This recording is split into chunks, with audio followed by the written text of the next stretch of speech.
Okay, but we'll go through it again. Right. Okay, so when looking at October, November 2016, you've got half multiple choice, you've got half written. The written actually counts more than the multiple choice because you're going to get 40 marks out of 70 for that section. So you do need to practice answering those longer questions. Okay, today we'll be starting with them. We still need to finish off a few of the multiple choice. Right, so coming to question 11 then, let's look at this one again because you're asking about it. So you've got Jack Sparrow negotiated a 200,000 revolving credit agreement that authorized and guaranteed the firm access to $500,000. The revolving credit agreement had a stated interest rate of 10%, a compensating balance of 15%, a 1% commitment fee for the unused portion. Right, based on information, what is the effective annual rate? Okay, so what do they want you to calculate? The effective annual rate. The interest. Okay, because you need to know how much your interest is because that's the cost of borrowing. Right, remember cost of borrowing is interest when relating to loans, okay, debt. And then if I'm looking at equity, what's the cost of borrowing for equity?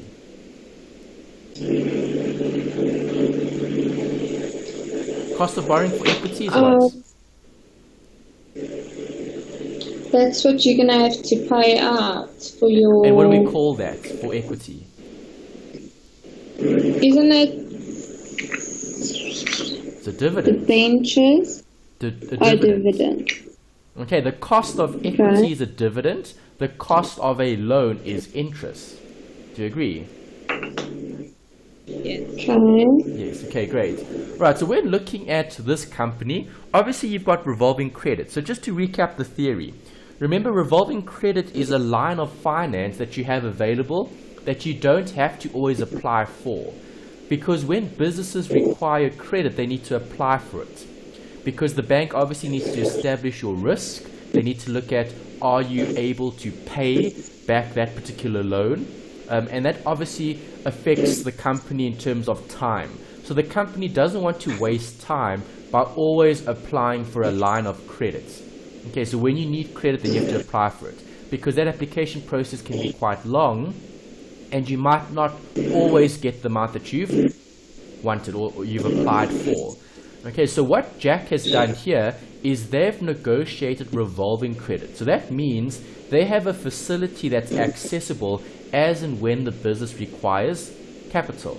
And it's available to the business. So they don't need to continuously apply for every single loan that they're going to be taking from the business, okay, for the bank, most likely. Okay, so in this scenario, how much access do they have? 500,000. 500,000 is the access that they have. Have they used all of it? No. No. Alright, so do you agree you're only going to be looking at what? The 500 or the 200? 200. The 200, because this is what they actually took out as a loan. Okay, if they take that out as a loan, what costs are they going to have to incur? Well, 10% interest. They also need to keep 15% as a compensating balance. Compensating balance is almost like security. Okay, it's a section or a part of the loan that's used as collateral almost, okay, for having this particular finance, okay, or access to finance. Right, so 50% is a compensating balance, and then there's a 1% commitment fee on the unused portion. Right, so not only do they have to pay interest and they have to keep a 15% compensating balance, they also need to pay a 1% commitment fee on the unused portion. Okay, so if they're using 200,000 and they've got access to 500, the commitment fee will be based on how much? 200. No, the unused portion. 300. 300, yes. Oh. Okay, alright, so 300,000 would attract a 1%. Can you share your screen? The screen is shared. I can't see anything. Can you not see it? Okay, No. Let me add you to the call again. I'm not too sure why. Melanie, can you see the screen? Yes, I can. Okay, Melanie can. Alright, Tanya, I'm going to call you back and add you back to the call. I'm not too sure why you can't see the screen. Okay, just hold on a sec. Yeah.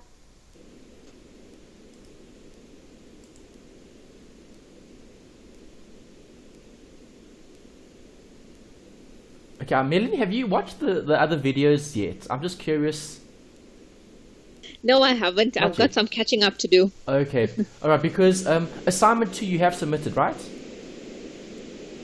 Oh, fun. Yeah, for FIN. Yes, I have. Yeah, okay, because that was the one assignment that I was supposed to record. Okay, tell me on your back. Can you see the screen? You're not very clear. Yeah, you can see the screen. I can see the screen, but you're not too clear. Yes, but you're not clear. Okay, let me stop sharing and then I'll share it again. Yeah. Okay, so what costs is he going to pay? Well, the costs are interest, compensating balance, and commitment fee. Do you agree? Yes. Okay, the commitment fee and the interest is something that they actually pay, which is going to be your costs. Okay, interest is the costs, okay, over what you have available. Okay, available in terms of the loan. Right, so when doing this calculation, there's the working. Right, how much interest do I pay? 20,000. There's a commitment fee of 3,000. 3,000. So the effective annual rate is going to be the cost over how much you've got access to. Okay, how much do I have access to? 200,000. Oh, but there's a 15% commitment fee here. We need to remove brackets. Okay, less 15% of 200,000. Alright, almost forgot that as part of the working. Okay, let's see what we get as a final answer. Okay, so the commitment fee needs to be taken off the amount that's available. Okay, so this will now be brackets. Minus 0.15 times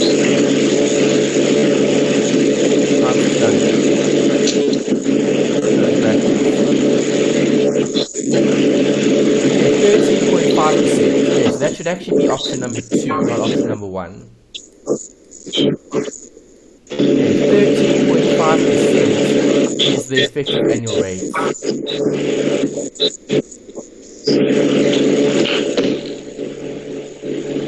Make sense?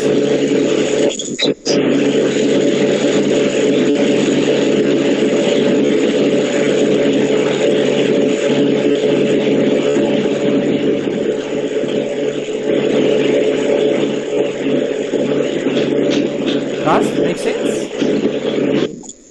You don't really, Yes, but you're breaking up. yeah, you're not very clear. There's a lot of like static.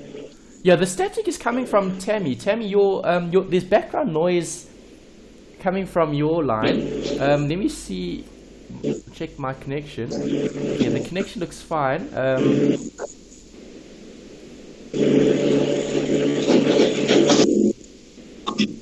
Okay, the most optimal, let's say, quantity in terms of order. Okay, so EOQ is dealing with the how much do we order, and that minimizes the total cost, the holding and the ordering costs. When looking at reorder point, what's the focus there? When you should order again. Okay, when to order. That's the question in terms of reorder answering. Okay, the when. Right, so reorder tells us when do we actually order. And when we do order, we're going to be ordering at that, the EOQ. Alright, so you are going to have to remember the equation for economic order quantity.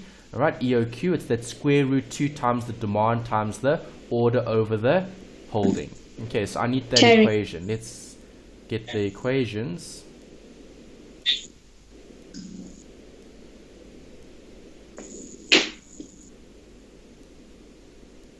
Okay, there's the equation. Let's take it.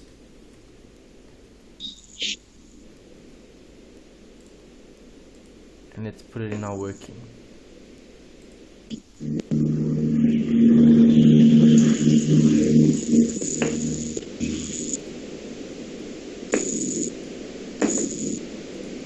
Right, so question 12 requires EOQ. You need the formula in order to do the calculation.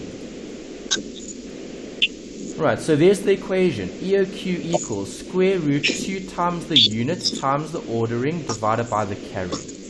Okay, if I read the question, C4 Limited has a demand of 2,000 cars per year. What is that? That's units. That's the units, okay, the demand. The cost of carrying 1 unit is 10 Rand. What is that? The order cost. Okay, that's the carrying, not the order. Carrying. Right, it costs the company 400 to place an order. What is that? That's the order cost. Do you agree? Yeah. Okay. Then they tell you it takes 30 days to receive shipment after an order is placed and the firm requires safety stock. Right, so the first part deals with the EOQ. The second part deals with the reorder points. Alright, and they say assume 360 days per year. That would be applicable for the shipment, okay, the reorder. Okay, so for now, we'll just look at the EOQ. Alright, so easy, substitute and solve. Units, carrying, order. Right, so the units, 2,000, carrying costs, 10, placing an order costs 400. Right, I'm going to take those amounts, substitute into that equation. Okay, using a scientific calculator, and then my EOQ comes out to what? Let's have a look. Square 400. root, open brackets, 2 times 2,000 times 10, no, times 4,000, divide by 10. 400. 400. 400, not 4,000. Sorry, yes, 400. Okay, that gives me an answer of 400. 400 units. Right, so this is the EOQ, meaning when I need to purchase goods, I'm going to purchase at this quantity because it minimizes total order and carrying costs. This would be optimizing the company's ordering. Option number 1. Easy, right? Yeah. Yes. Okay. 13. Reorder points. Alright, so reorder point also requires a formula. This is a nice easy one to remember. Okay, it's literally the lead time times the days, okay, or the usage. Okay, so how long do you have to wait times the usage? Okay, so in this question, it takes 30 days to receive stock, and the firm requires safety stock of 5 days. Okay, so what's the total lead time? It's going to be 30 plus 5, right? Do you agree? Yes. Okay, so 30 plus 5 is going to be the time that I need to provide for in terms of number of vehicles that I have per year. Okay, how much do they demand? They demand 2,000 cars per year. Okay, so how much is the usage per day? How do I get that? Divide the 2,000 by 360. Yes. Okay, assuming a 360-day year, if I divide 2,000 by 360, I'm going to get the usage per day. Okay, because I'm dealing with days here. 30 days and 5 days. So I need the average usage per day. If I type that into my calculator, I get an answer of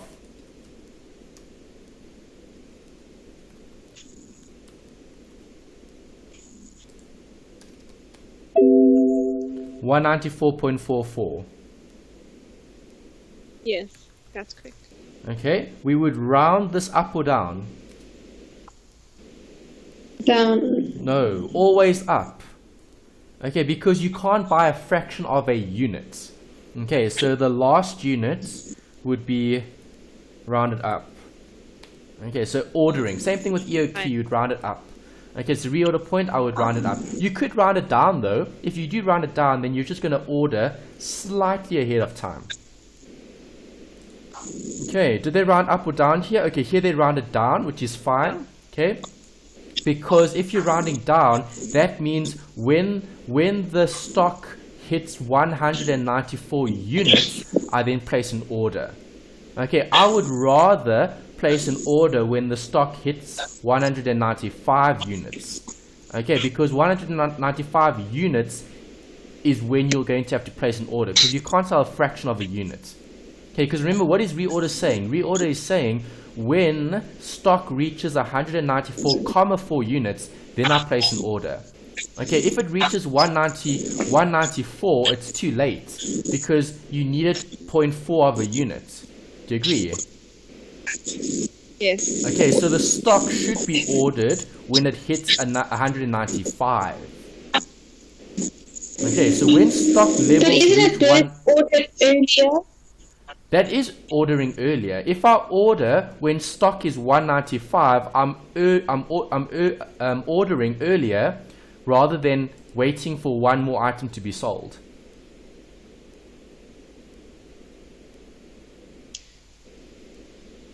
Tammy, does that make sense? I see it as if you had 194, which is less than 195, Then you ordered then later. it's ordering. Then you ordered later. Because is stock going up or down?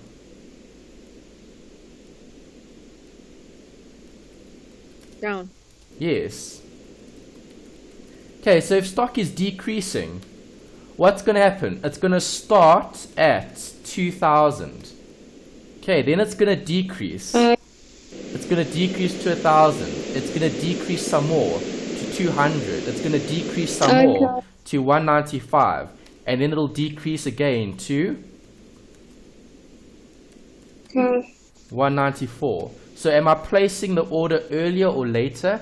It's earlier if the stock is 195 than if it's 194. Okay. Makes sense? Yes. Okay, so they've rounded down here. I would round up. It doesn't matter. As long as you're placing the order, okay, at that reorder point, you should have sufficient stock. Because remember, this company is providing for 5 days of safety stock. Right, so in a worst case scenario, you're still going to have 5 days worth of stock before the new stock arrives. Okay, so it doesn't really matter if you place an order at 195 or 194, you've got 5 days of stock on hand anyway. Okay. As safety stock. Does that make sense? Yes. Okay, both happy with this one? Yes. Great. Right, then you've got some theory questions here. Okay, obviously theory I want you guys to try answer, okay, as practice, and then we'll discuss the option that's correct. We've got two here, 15 and 14. Both are theory questions. Okay, so let's start with 14. You guys choose an option and then we'll discuss. They're looking here at short-term loans that businesses obtain from banks through commercial paper R. Okay, so what is it? Spontaneous? Is it secured? Is it unsecured? Is it negotiated? What is it?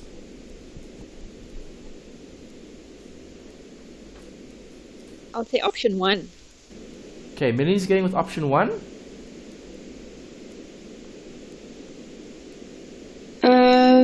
I think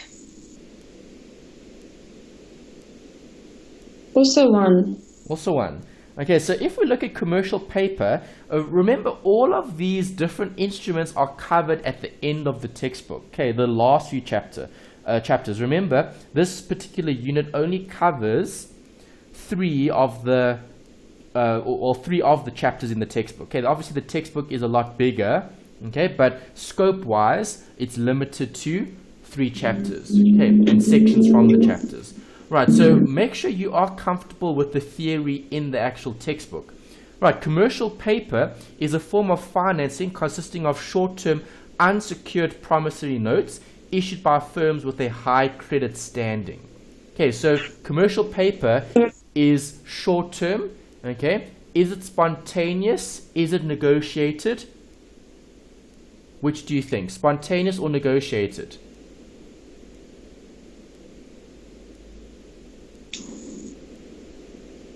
Spontaneous means it arises without negotiation. Would you agree with that? Is it spontaneous? I think it's spontaneous. Okay, It's short if you term. say spontaneous, you're referring to what? On the spot. No negotiation. Okay, so a business is obtaining loans from the banks through commercial paper. Okay, these short-term loans. Right, so are these loans spontaneous or are these loans negotiated? Okay, spontaneous meaning it's not something that you've planned. Okay, or that you've, for example, revolving credit, spontaneous or negotiated? We saw it earlier. Negotiated. Negotiated, yes, because you need to apply for that particular line of financing. Okay, so here, if I'm looking at short-term loans that businesses obtain from banks through commercial paper, okay, this doesn't have to be negotiated because it's an unsecured promissory note. Okay, so if it's unsecured, there is no backing. Okay, so I would agree with spontaneous, but I won't agree with secured. Right, because is there any collateral here? No. No, there's no collateral. Right, there's no commitment fee. Right, or there's no asset that's set aside. It's not backed by inventory or anything of value. Does that make sense? Yes. Okay, so Yes. yes, spontaneous, fine, happy with that, but unsecured. Okay, option 2. Is that right? Yeah. Okay. 15. As credit standards are tightened, sales are expected to what? Increase or decrease? And the investment in accounts receivable is expected to what? Increase or decrease? Okay, so now think about that. You're tightening the credit standards and then choose an option.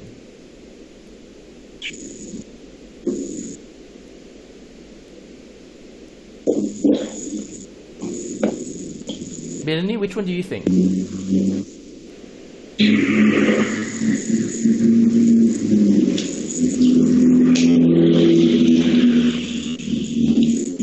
I would say option 3. Okay, going with 3. Tammy? Think 4. Think 4. Okay, so if I'm looking at credit standards and I'm tightening the credit standards, will it be easier or more difficult to sell? More difficult. Okay, so you'll definitely affect the sales negatively. Okay, obviously investment in accounts receivable is something that's spoken about, okay, when you look at a change in policy. Okay, that's also in the textbook as well under that marginal investment. Okay, there's probably going to be a question like that later. Okay, so then I'll reference that for you as well in the textbook. Okay, for now, we're focusing on the effect on the sales. Right, so if I'm going to have a decrease in sales, okay, meaning I'm not going to have as many debtors as I did before. Does that mean I'm going to invest more or less in accounts receivable? Less. I would have to invest less. Okay, because now I don't have as many debtors. So I'm not going to have to finance their purchases. Okay, because as a business, you're financing their purchases when you're offering them credits. Does that make sense? Yes. Mm-hmm. Okay, so decrease and decrease would be correct here for 15. Okay, 16. Stationery Express purchase station at a price of 10,000 with credit terms 1/10 net 30. The business paid these goods on the 5th day after the date of sale. Right, how much must the firm pay? Okay, that's a very basic, easy calculation, right? Think you can work it out?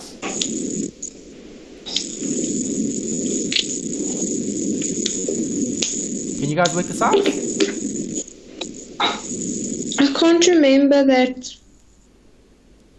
That 1 to 10. What's that for? 1 to 10 means 1% discount within 10 days, and the net 30.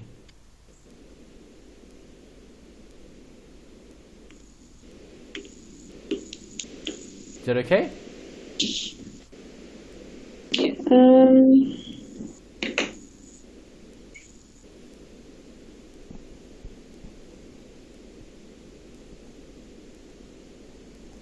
When do we pay for these goods? The 5th day. Correct. So is the discount applicable or not? Applicable. It is. Okay, so how much Yes. do we end up paying? Only 9,000. Exactly, yes. 9,000. Okay, you're going to No, why do I subtract. get 9,900? You're going to subtract 1%, right? So you're owing 10,000 and you're going to minus 1% of 10,000, right? Yes, which is 100. No. It's 1,000, isn't 1% it? of 1,000. Is it 1,000 or 100? 1% of 10,000. Is it 100? Okay, it is I'll 100. get Okay, so 100. Melanie, you went with 900, I Yeah. mean 9,000. It's only 100, Yeah, 1% it's of 100. 10,000. Sorry. I think Yeah. you must have put too many zeros. Yeah. Okay, so just be careful. Okay, it's 1% of 10,000. Is that 100? Yeah, it was 100. Okay, so Tammy, you're right. Option 2. 9900. Easy, right? Yes. Very. Yes. Okay, so there's no formula here because they're looking at this, the amount you have to pay, not the cost of giving up the discount or anything like that. Next question is theory. Again, you guys read it and think about it and then choose an option. Which option do you think is correct here?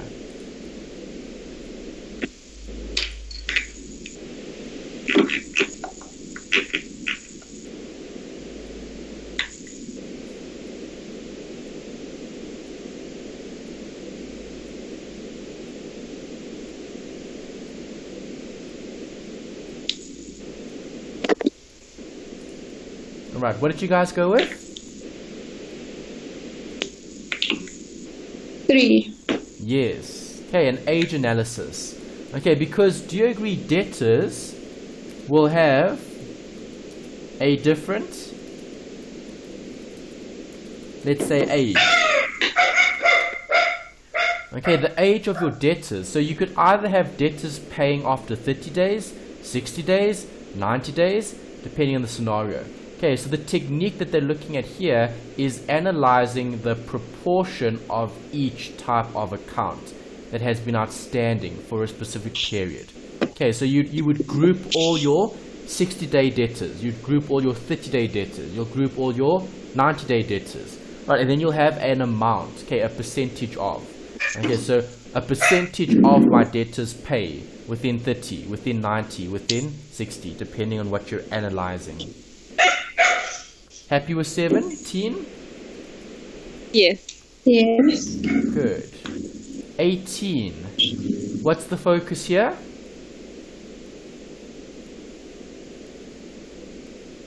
Cash receipts. And budgeting. Do you agree? Yes. Okay, so Technical Traders Limited has actual sales in Jan of 1,000, projected sales in Feb and March of 3 and 4 respectively. The company makes 10% of its sales in cash and collects the balance 2 months following the sale. They want to know what is the expected cash receipts in March. Right, so how do we do this? Well, we need a a table.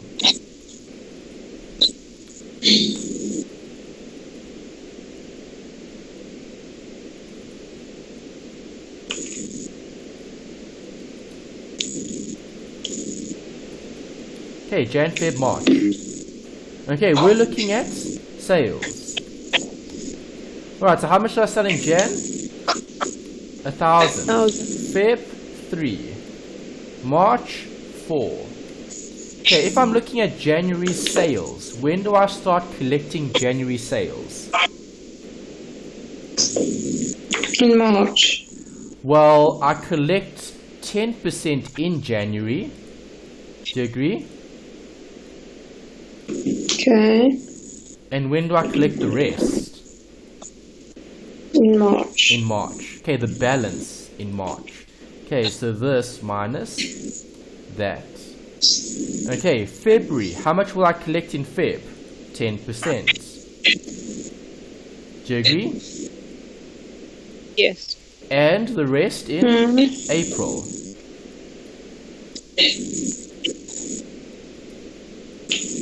Agreed? Yes. Okay, March. How much do I collect? 10% in March. And the rest in May. Do you agree? Yes. Okay, so if I'm looking at which month, the firm's total expected cash receipts in March, what would it be?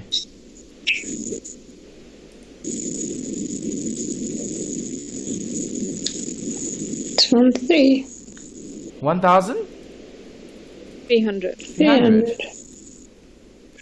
Okay, so the question is asking you for the firm's total expected cash receipts in March. Are 700? No. Are 1,900? No. Are 2,100? No. Cannot be determined? No. So now which option are we going with? Don't know. Okay, that's a strange question. Okay, actual sales, unless I read that incorrectly, did I? Technical has actual sales in Jan of 1,000. Projected sales in Feb and March. Did I use the right figures? February has the 3,000, yes. March has the 4,000, yes. Okay, the company makes 10% of its sales in cash. Okay, so when you sell, 10% of it is cash. So in January, it's in January. In February, it's in February. In March, it's in March. Okay, and collects the balance 2 months following the sale. So if I sell in Jan, 2 months will be Feb and in March. Okay, then this will be March and then April. And then March, and then March and then May. Yeah. Okay, so I don't think I've made a mistake here unless I'm reading it incorrectly. Am I? No, the calculation seems to be correct. Yeah, the calculation looks perfect. Yeah. Okay, the firm's total expected cash receipts in March. Well, I would expect that in March.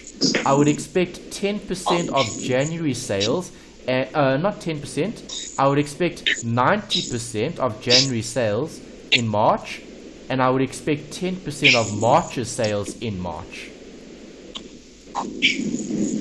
Okay, so there's definitely errata with this question. Alright, unless we're interpreting this differently to how they're expecting us to interpret it. Okay, but I don't see how else you can interpret this question. It's straightforward, it's specific, they don't give you anything else. Okay, so with this particular question, I don't know which option to choose because it can be determined, but it's just not one of those answers. Right, it's one of those funny questions in finance that you sometimes see. Okay. Right, but if you do get a question like this in the actual exam, what must you do? You're just going to have to try and take an educated guess then if the answer that you've calculated isn't there. Okay, so looking at this information, right, 700 is too small, okay, 2,100, 1,900, it could be one of those two options. Right, so I'd be guessing and choosing option 2 or 3 in terms of their options. Obviously, I wanted 1,300 to be there, but it wasn't. Okay, so unless they announce errata in the exam, where they actually specifically tell the students, please change one of the options to 1,300, you won't have that information in the exam. You're going to have to just choose one of the options that are here. Okay, I would be choosing either between 2 and 3 as a possible answer.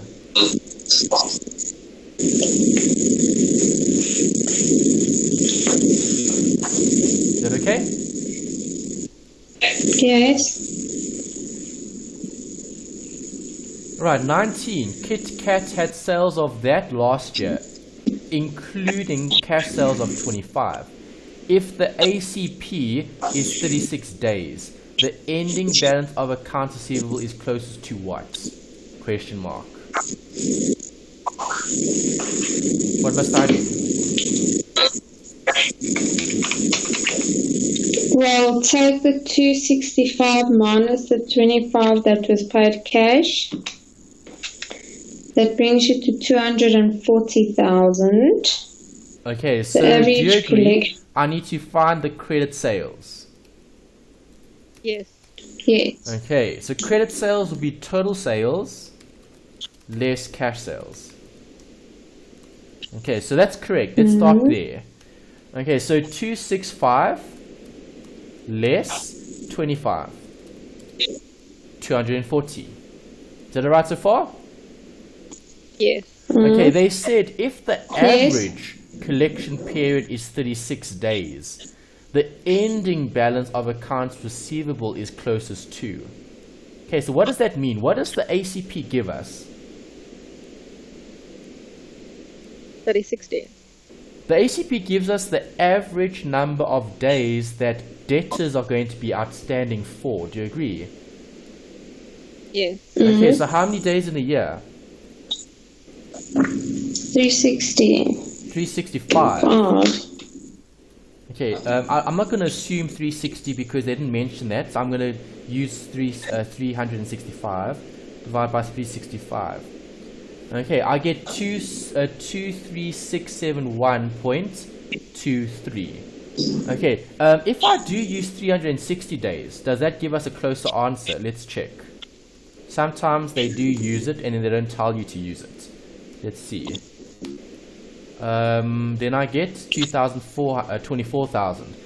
Okay, so I either get 23671 or I get 24,000 on the dot if I use the 360 days. Okay, which option are we going to choose here? Well, I will choose option 3. 3, assuming they wanted me to round off to the nearest 100 rand. Okay. In finance, unfortunately, you are going to have to make these assumptions because they don't often tell you that in the question. Okay, and then again, we can't not choose an answer here. Okay, we have to choose an answer. Right, so this answer would be correct to the nearest 100 rand if you are rounding off. Okay, they should have just added that. Or well, maybe they did. Closest to. Okay, so closest to might have been the rounding. Okay, but I mean closest to, yeah, that's probably what they're referring to. I don't know why they don't just give you the right answer. They say closest to. Okay, it just doesn't make any sense. I mean, it's not a difficult calculation. Just give us the right answer. Okay. Okay, are you happy with that one? 19. Yes. Okay. 20. A decrease in the firm's receivables turnover ratio most likely means that.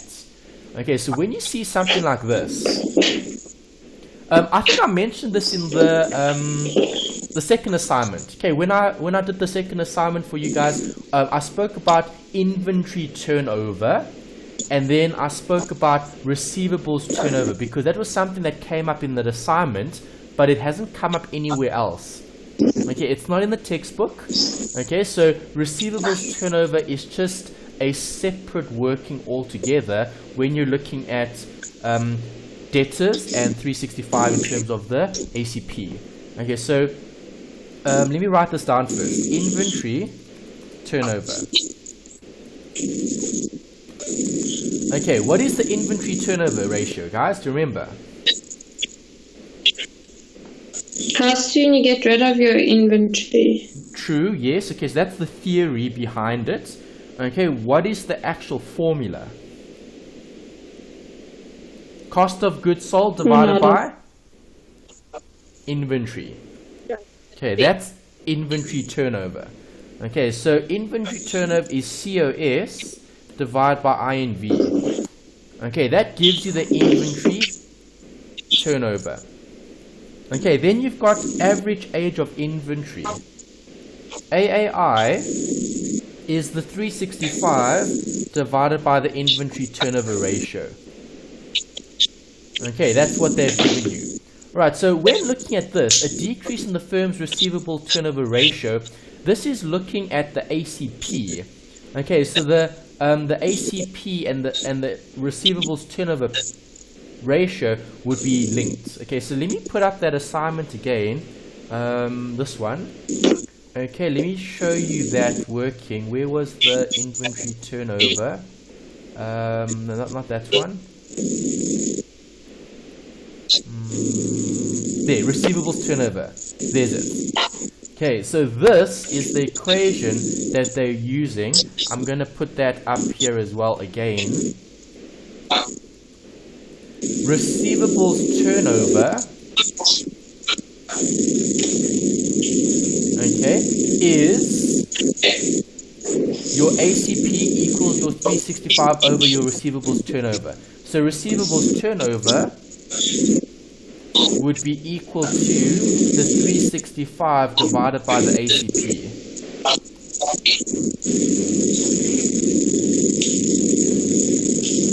Okay, I'm just manipulating that equation and I'm making the RT the subject of the formula. Okay, so they asked me a question here about a decrease. A decrease in the firm's receivables turnover ratio most likely means that. Okay, so they're talking about this.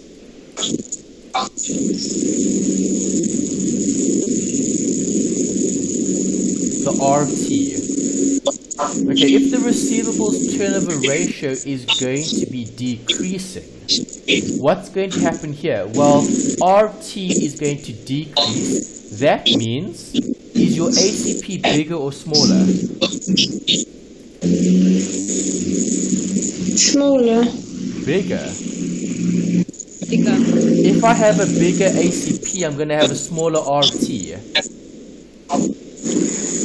Do you agree?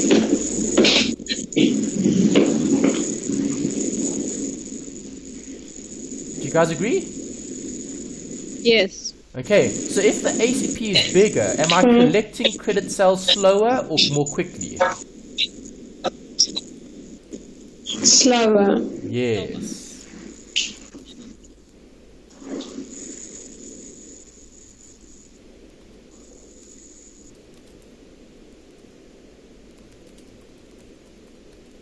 Slower collection. Okay, so option 3 here is correct. Okay, this was a tricky one because you had to think about this, the receivables turnover. Okay, this isn't given in the textbook, so I'm not too sure where they're getting this formula from. Okay, but just looking at the thought process around what they're thinking about, okay, in terms of inventory turnover and then receivables turnover, they're similar in terms of application, but different because the one looks at the receipts. Okay, so I would be going with option 3 here as being the correct answer, in line with the theory that we saw before in one of the assignments. Is 20 okay? Yeah. Alright, good. Okay, here's another interest calculations. There's quite a few. There'll always be quite a few of these. They're asking you here about the firm should borrow. Okay, so in other words, if the firm needs to borrow 100,000 at 8% interest to finance working capital needs, and a 20% compensating balance is required. Notice, it's 20%. Right, so you're going to have to borrow slightly more than the 100,000 if you want to borrow the 100,000. Does that make sense? Yes. Okay, so see if you can work that out quickly.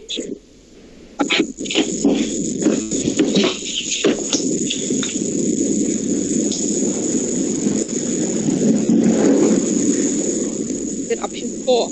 Yes. Okay, do you agree it must be greater than 100,000, not less than? Yes. Okay, because it's a compensating balance. So if it's a compensating balance, you're only going to have access to how much? 75% of the loan. Okay, so 0.75 of the loan amount must equal 100,000. Do you agree? So 0.75x equals 100,000. Therefore, x equals 20. 100 divided by 0.75. 0.75? Oh, 20%. Sorry, not 75. Where did I get the 75% from? That's silly. Okay, it's 80%. 20% is the compensating balance. Sorry, made a mistake there. 20% is the compensating balance. So 80% of the loan is what you're going to have. Okay, 100% less 20%. Compensating balance. Alright, so this should have been divided by 80. There we go. That works out. Okay, so you're right. You had option 4. Option 4 is correct. Good.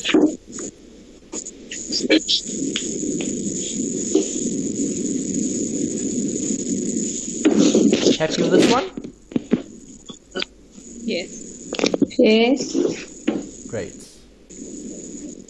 I think this one is similar to the one we looked at before. Yes, effective annual rate. Okay, so I'm not going to help you with this one. I want you to try work out the interest rates. Okay, again, it's commercial paper as well, so it should be relatively easy to do. We looked at one example before, but remember that example didn't have what? The number of days. Yeah, this one has days, so you're just going to have to use pro rata. Okay, you want to try this?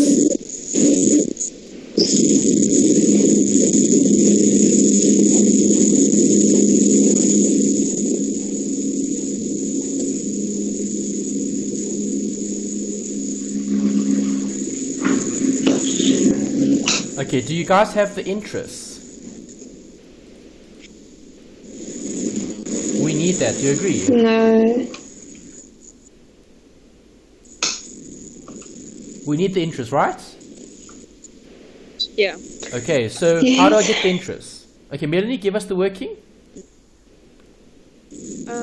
It's 25,000 times the 9%, and I think you have to divide that by the days. Okay, not divide, times by 180 over 360. 365. Okay, pro rata. 360. Is that okay? 360. Yeah. Yeah, 360, not 365. Okay, 360. Okay, then you get that answer. That's the interest. Do you guys agree? Yes. Okay, so now I'm trying to work out the effective annual interest rate, because do you agree that's the interest that I pay for how long? 180 days. Okay, so the effective annual interest rate is going to be, well, in terms of the rate for 180 days, okay, that's going to be 25 divided by 25,000. Okay, as a rate, that is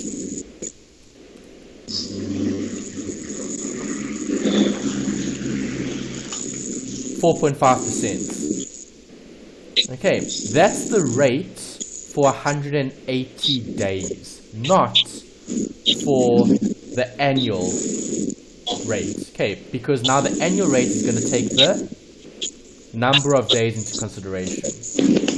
Okay, so the effective annual interest rate, we're going to have to use that formula from the notes. 1 plus the rate to the power, the time, the n, close bracket, minus 1. Okay, so my effective annual interest rate here is going to be 1,045, close brackets to the power, open brackets. Okay, my n here, in terms of periods, I want 360, but I was given 180. Okay, less 1 equals. Okay, I'm going to use my calculator to work this out. 1.045. I get 9.2%. 0.092025. That's what I'm getting.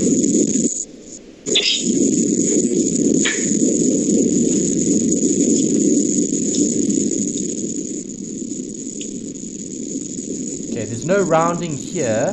There's no rounding here. The only rounding comes at the end here. What are we looking at here?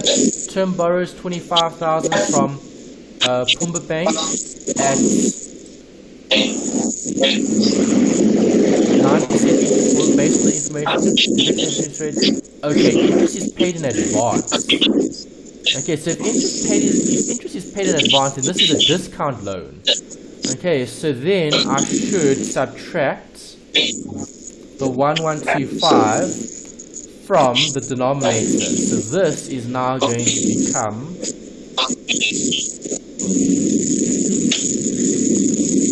4.71. Okay, so I need to update the formula here. 4.71. There are more decimals here, yes? Let's just check. Yeah, it's a recurring amount. Okay, so I'm just going to put dots here. Alright, and then let's work that out. Okay, so on my calculator, new calculation. 1125 divide by open brackets 25,000 less 1125 close bracket gives me 0.4712041885 ... Okay, so I'm going to save that. Okay, open bracket 1 plus the answer that I just got to the power 360 divided by 180 close brackets minus 1 gives me 9.64. Okay, that also isn't an option. Okay, so again, I'm not too sure why UNISA hasn't give you an exact answer here, because if you do it this way, okay, so let me give you both options. Okay, so the first working didn't work out. Okay, when you assume 25,000, okay, as the base, right? No discount loan, right? So I'm just going to put a heading here: no discount loan brackets, not taking off the interest.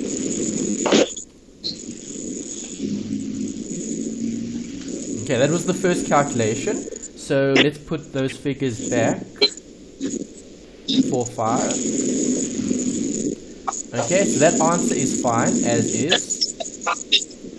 When I do assume it is a discount loan.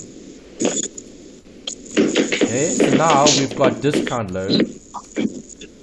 Right, not, now we are taking, we do.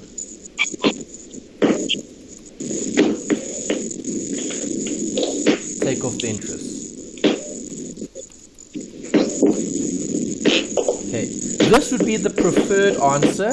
Why? Because the question did say it's paid in advance. Okay, so if the question says paid in advance, it is a discount loan. If it didn't say paid in advance, then I would use the first working. Okay, just to contrast the two different calculations. Right, so calculation 1 is applicable when there's no discount, when interest isn't paid in advance. Scenario 2 or working 2 is when it is. Okay, then you take off the interest and then you calculate the rate.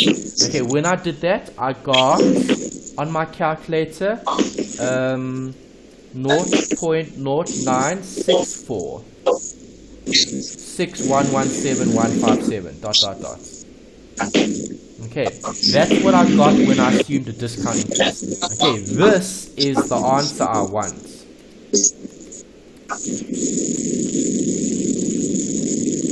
In the question. Okay, it's not there. Okay, you've got 9.4 and you've got 9.9. 9.9 is too high. 9.4 is a bit closer. Okay, so I would be going with that option being the closest, but not being the exact answer. That's the exact answer. Okay, assuming interest is paid in advance. Right, they said assume 365 days. I'm curious to know, if I use 365 days, what do I get? Okay, just to play with the numbers here, just to see. Okay, if we use 365 days, what answer do I get? Maybe that's an option. Okay, they did say use 360, so that's fine, but I'm just wanting to see what do I get if I don't. So if I don't use 360, then I'm going to have 365. So my interest is going to change. Okay, so 25,000 times 0.09% times 180 over 365. I get interest of 1109.589041. Okay, so now this is going to be my rate.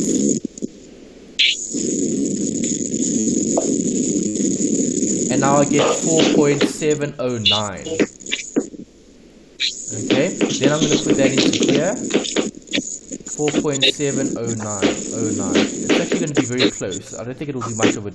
I don't think it'll change much, but let's just see. Okay,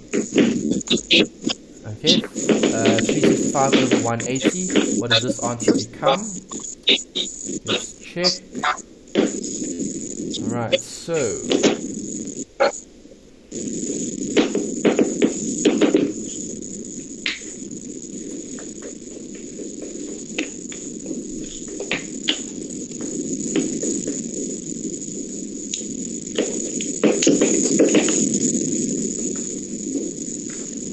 okay, so it's the interest. So interest divided by open brackets 25,000 minus that close bracket equals.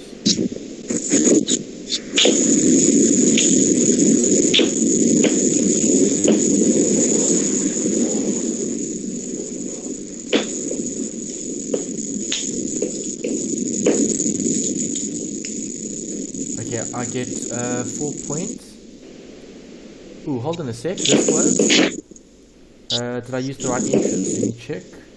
B. Yeah, B's interest is 1109. Okay. 1109. Need to update this figure as well if I'm using the new interest figure. Okay, that's better. Okay, divide by. Alright, so B divide by open brackets 25,000 minus the interest close brackets equals. Okay, this is actually 4.46.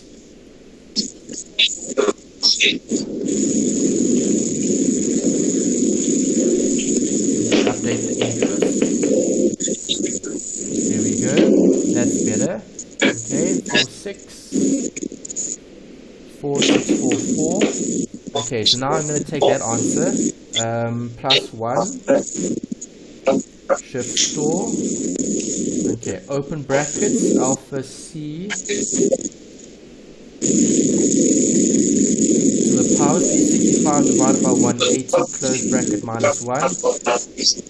I still get 9.6428. Okay, so it's a bit different, but still 9.6. Okay, so they probably didn't use 360 either. They probably did use 360. Not 365, they probably did use 360.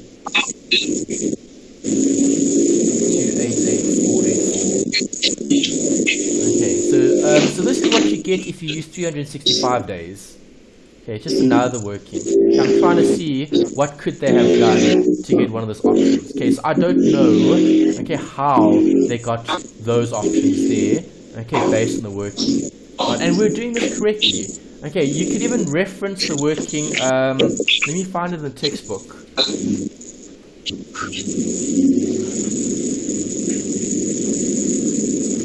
Commercial paper. Commercial paper, oh, it's the same page we had before. 632. Okay, where's commercial paper? Okay, there's commercial paper. Okay, there's a previous example. Right, if you look at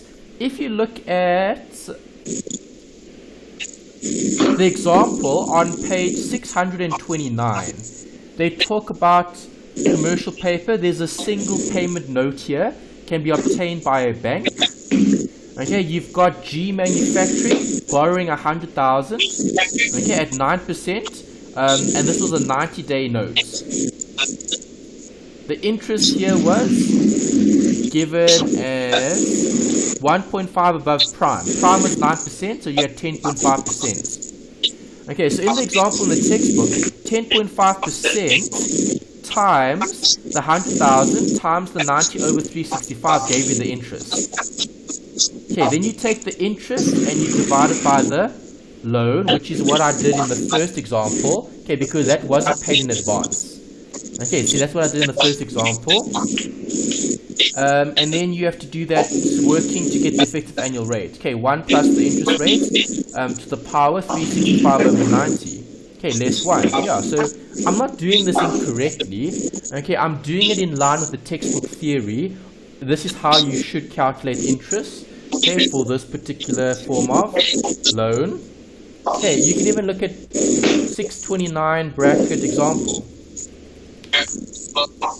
Okay, so we're using the correct process, we're using the correct equations, we're just not getting their options. That's the only problem. Okay, so the answer here that I would go with is 9.4 being the closest. Okay, 9.4 is closer to 9.64 than 9.9.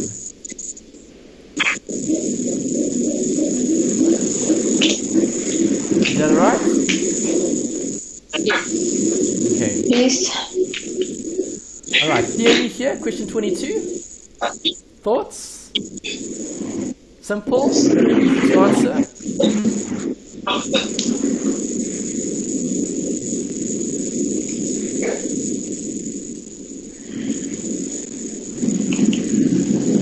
Thing number 4. Okay, you're thinking 4, Melanie?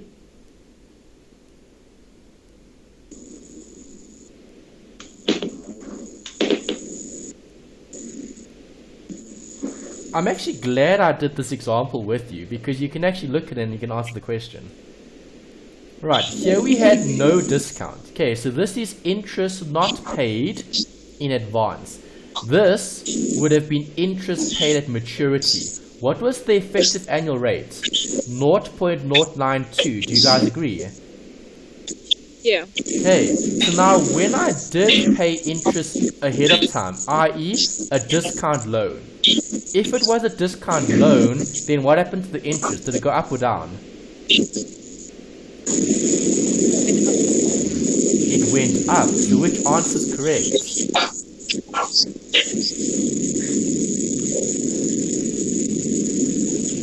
Two. Option 2, no.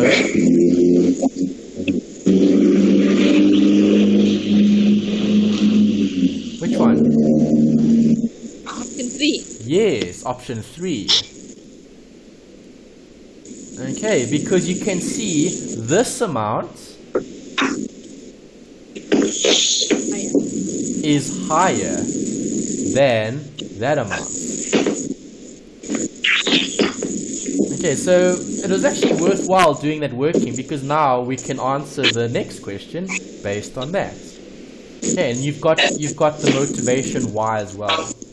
Right, so you can see that when I have no discount, I have a rate that's lower when I do have a discount. Alright, so the effective annual interest rate is higher if the loan is a discount loan. Why is it higher? It's because interest is paid in advance. It's paid up front. Okay, so before the loan even takes place, you pay the interest initially. Okay, that's how certain instruments are calculated. Okay, time value of money, like treasury bills, commercial paper. Okay, it's issued at a discount. Happy with 3 as the answer? Yes. Okay, great. Let's go back. Let's just make a note of that. Question 23, option 3. Question 24. More theory.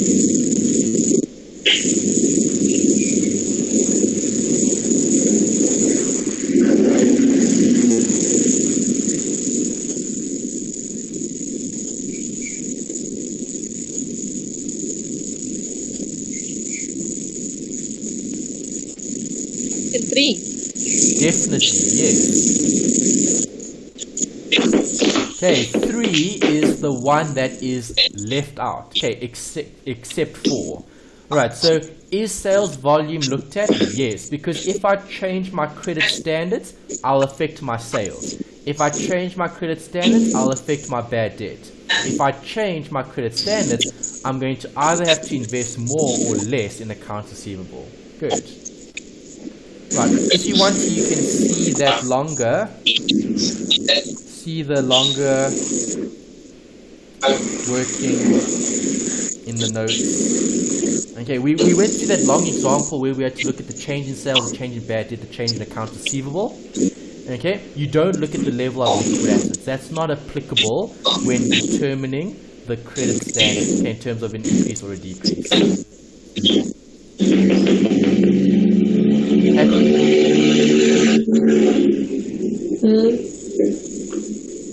25? Option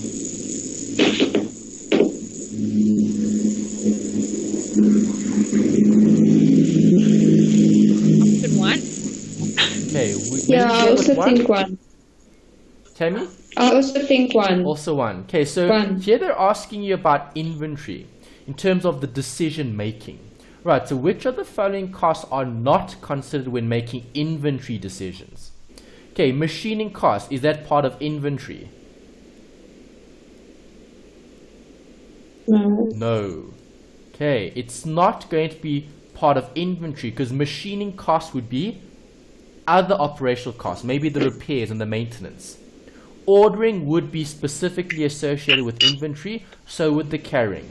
And if there's any shortages, that would have to be taken into consideration when doing your stock take. Okay, if that was periodic, then there'll obviously be an increase in cost of sales. Right, so number 1 is correct. Good. More theory, 26. You might have to do a calculation here because they've given you some figures. They want to know how would the level of receivables change if all customers took the cash discount. Okay, that's pretty easy then. That's not too bad.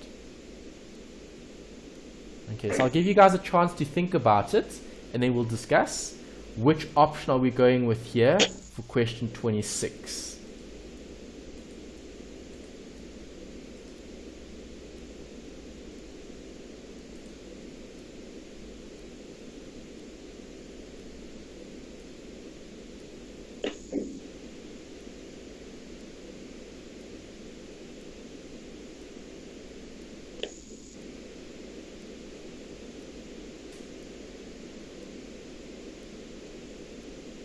Any answers yet?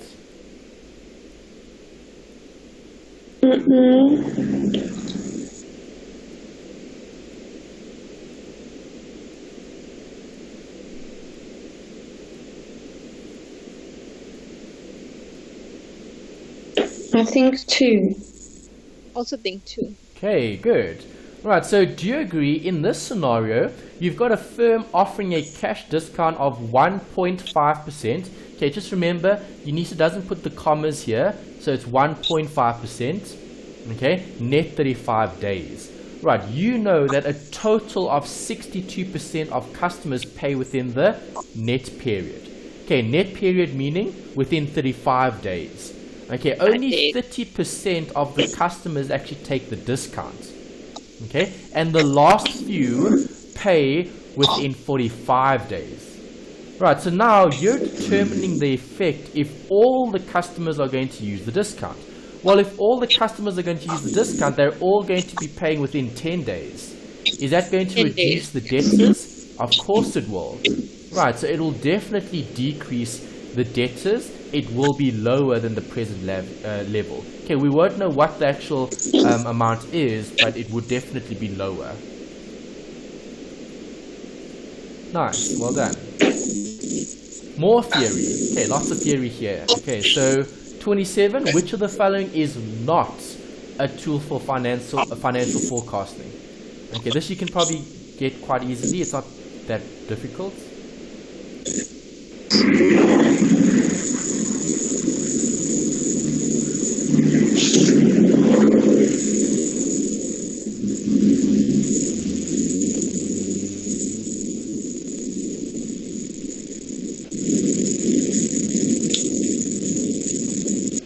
Option 3. Okay, you're going with option 3. Yeah, I also say so. Okay, so if we're looking at financial forecasting, okay, we're considering what? The future. Okay, we've got cash budget, capital budget, pro forma balance sheet, pro forma income statement. They want to know what the tool is. Right, for me, capital budget would be standing out because the capital budget is just the how much are we going to be spending. The cash budget, the pro forma statements give us more insight into how that is going to affect the business. Okay, so for me, number 2 stands out more than 3, but let's double check. Is there anything specific in the textbook? Let's have a look. This is financial forecasting, so that would have been chapter 1. No, chapter 2, okay, in the new textbook. Alright, so in chapter 2, you're looking at the financial statements and analysis. Okay, forecasting is mentioned here, and that's given at the beginning of the chapter. Budgeting. Okay, let's look at budgeting actually. That might be better. Okay, I do think option 2 is better because it's the tool that's applicable.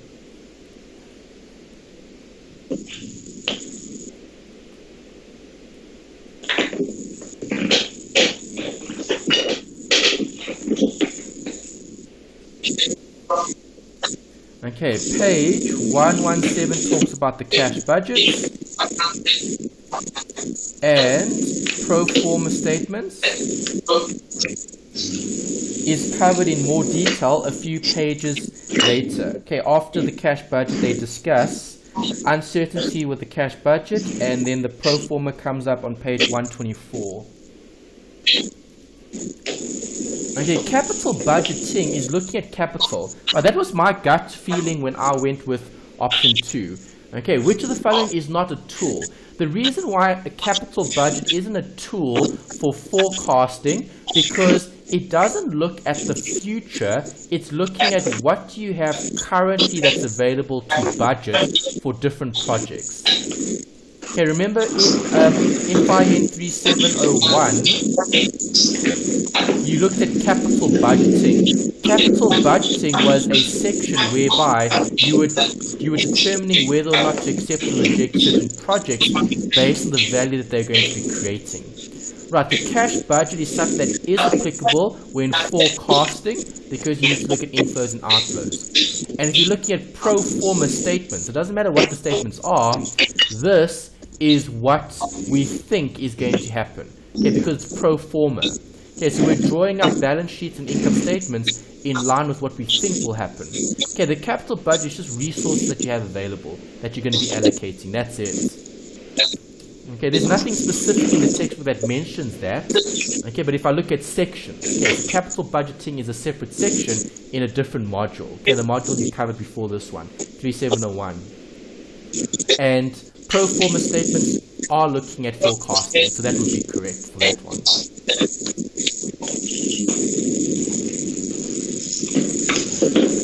sense? Yeah. Okay. Right, 28 Sharp Limited has raised money to finance its short-term needs by selling its accounts receivable. Okay, this is an easy question. We spoke about selling your accounting book, okay, your debtor's book. What do we call that? Pledging, factoring, securitization, or none of the above? Factoring. Perfect. Okay, good. All right, factoring is selling your debtor's book. Why do we sell our debtor's book? It's to improve cash flow. Right, so you take a write down on your actual debtors to then collect the money today rather than having to wait for it.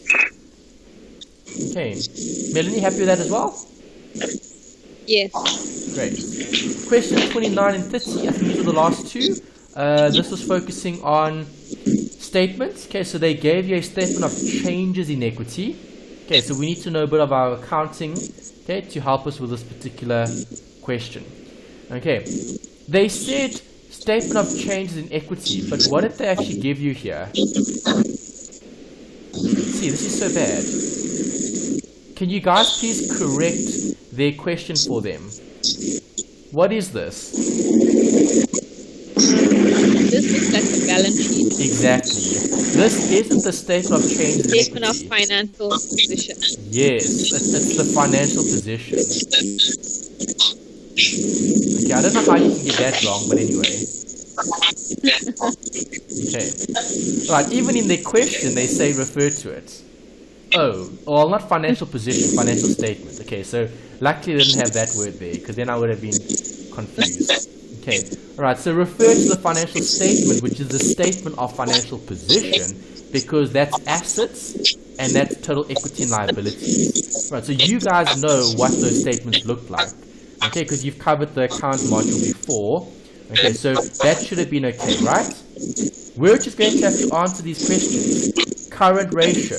What is the current ratio? It's easy to remember. It's your current assets over your current liabilities. Okay, simple. This would have come from Liabilities. Yeah, this would have come from your FIN3601 knowledge.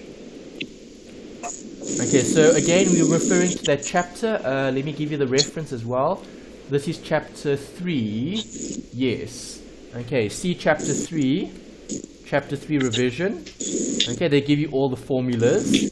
Okay, current ratio is simple. Current equals CA over CL. Okay, so in the question, my current assets are given as 3.24 million. And my liabilities, let's scroll down. Total current liabilities, 1.4. Okay, so all I have to do is literally type that into the calculator, press equals, and get an answer. Okay, 2.31. Let's hope that's there. Is it? Yes, brilliant. Okay, good.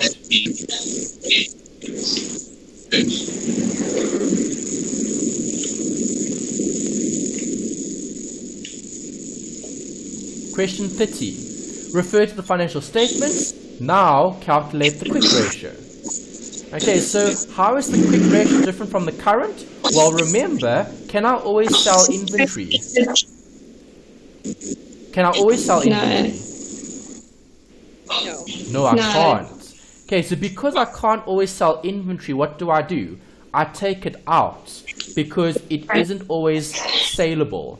Okay, so when I look at the quick ratio, I'm looking at assets that I can sell quickly. Okay, that's how I remember it. So all I'm going to do is take out the inventory before calculating the answer.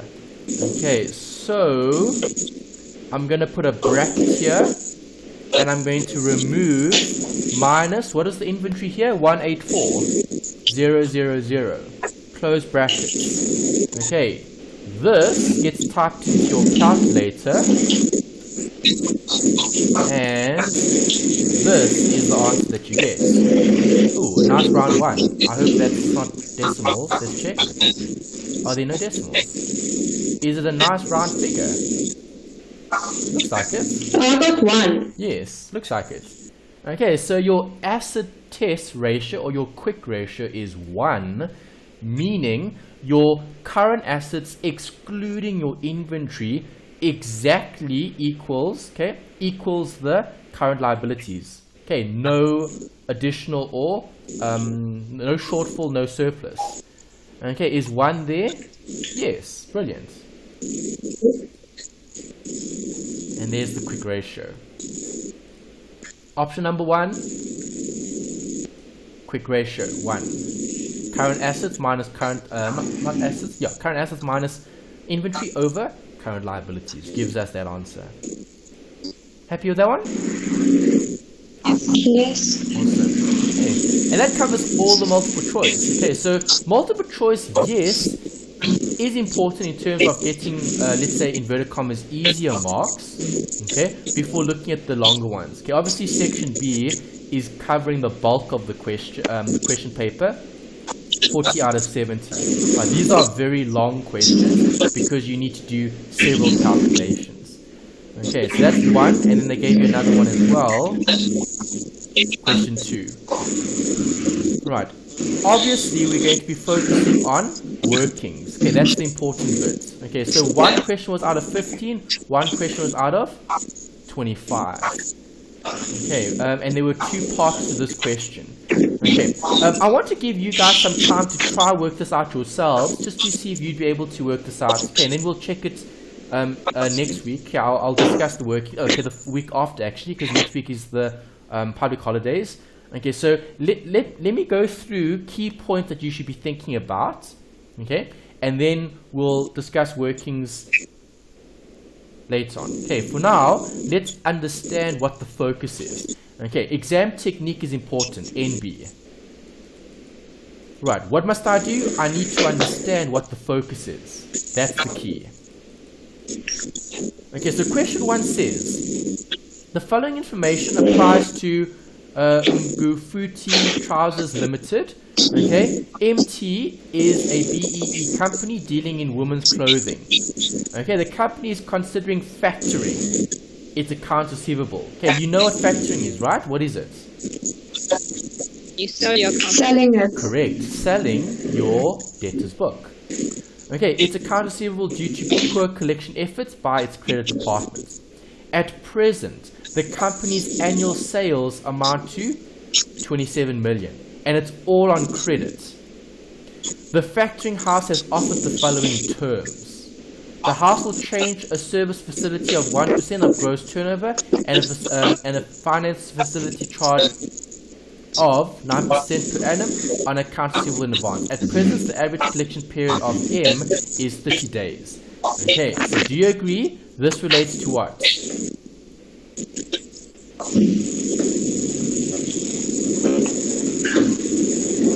Average collection period. Present now.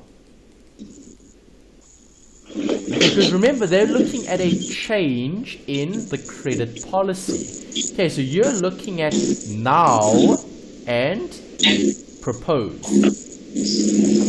The house will also hold a retention of 20% of outstanding debtors receivable. It is estimated that the cost savings is this.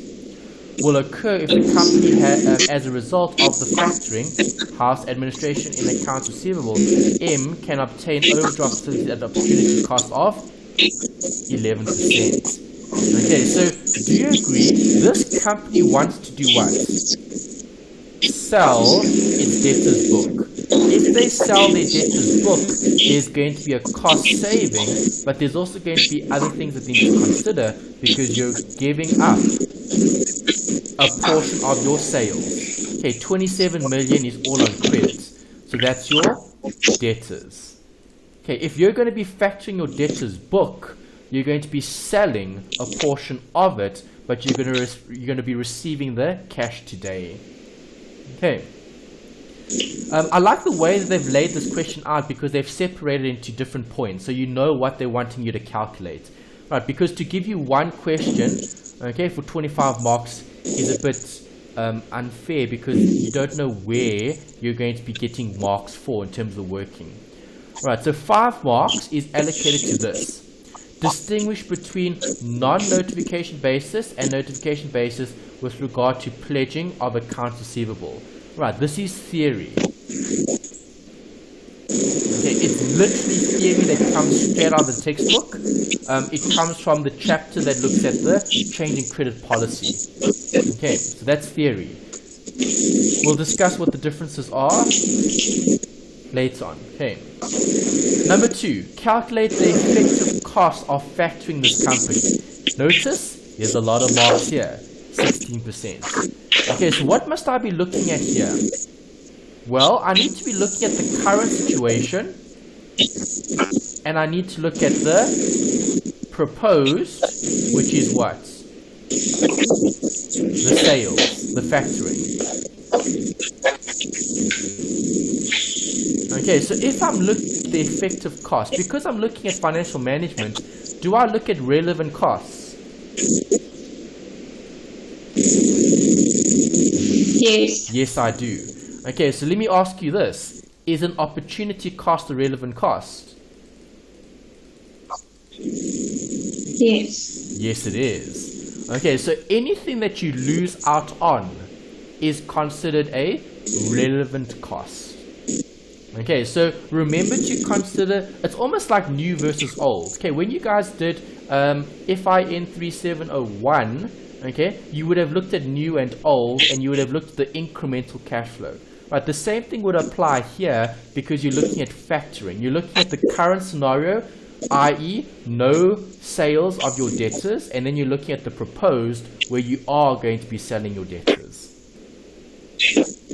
Right, and you're going to have to look at all the different workings, okay, covering those different points, okay, in the current scenario and in the proposed.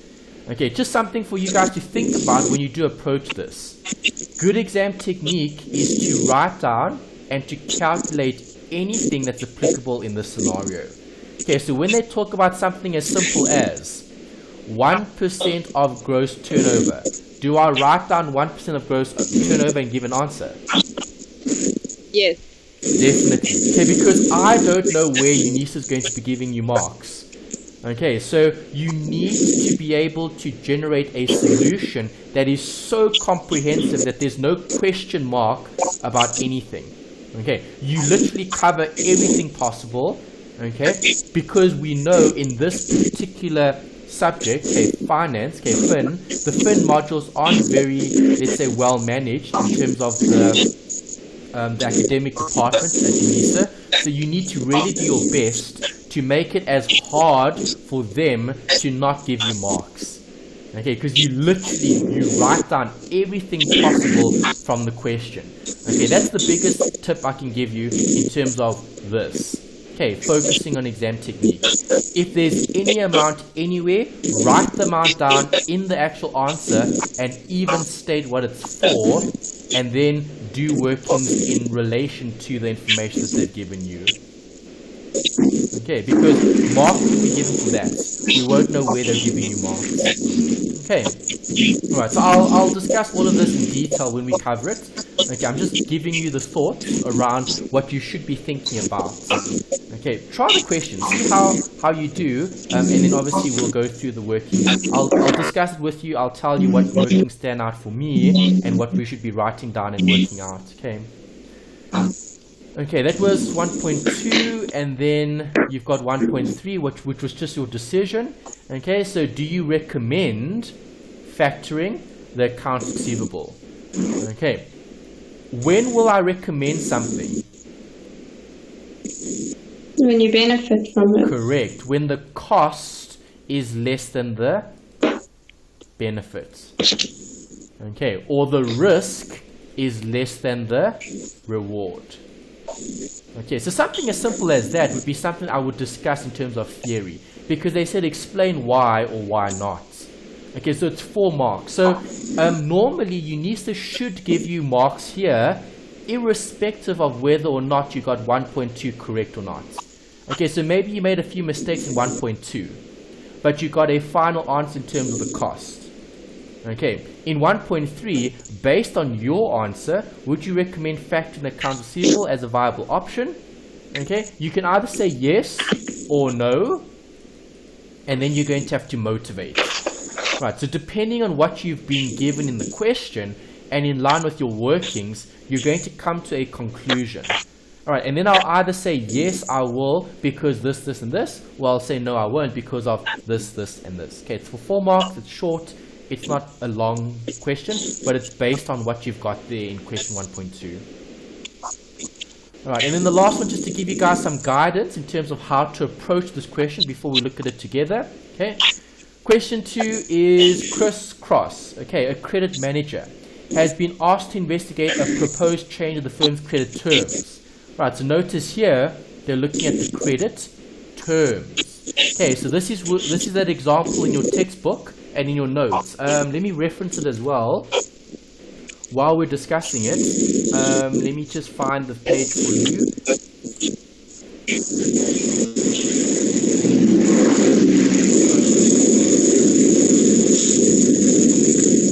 Okay, we're looking at marginal investment in debtors, so that would be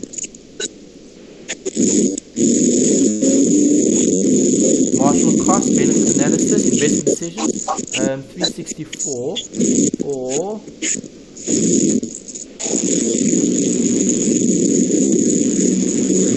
credit policy, credit scoring, credit standards is 596. Okay, so there's a few pages you can look at. I think 596 is probably going to be the better reference because of that example. Okay, let's see. Yes. Okay, working capital, current asset management. This is looking at the changes. EOQ. 596 is the change in credit policy. Yes, there we go. Page 599. That's the one. Okay, we covered that example together when we looked at the theory. Okay, it's worthwhile maybe looking over that again before you cover it. Okay, but it's all formulas. I did one actually in the assignment. Assignment 2 had a question about a change in credit policy. Right, it wasn't a long question because it was obviously multiple choice in your assignment. Okay, but here it's a long question. Right, so again, good exam technique. Write down everything that you see in the exam that's applicable to the current and the proposed. Same thing applies here. Okay, they've obviously broken it up, which is good. Okay, because now you know you get 4 marks for looking at the profit contribution from the sales. Okay, so all you're going to have to do is current sales, proposed sales, and the difference. There's going to be an increase. If it's an increase, it's a profit contribution. Okay, if they're talking about additional profit, then they're probably making the policy more lenient. Okay, so it's easier for creditors to take out, not creditors, for debtors to take out credits. Right, question 2 is the average investment in accounts receivable. Okay, so here you need those formulas. Okay, the marginal investment in accounts receivable. Right, and you need those calculations to work it out. Okay, the annual cost applicable, current, again, and proposed. Okay, you're going to need 2 of those 2 things. Proposed.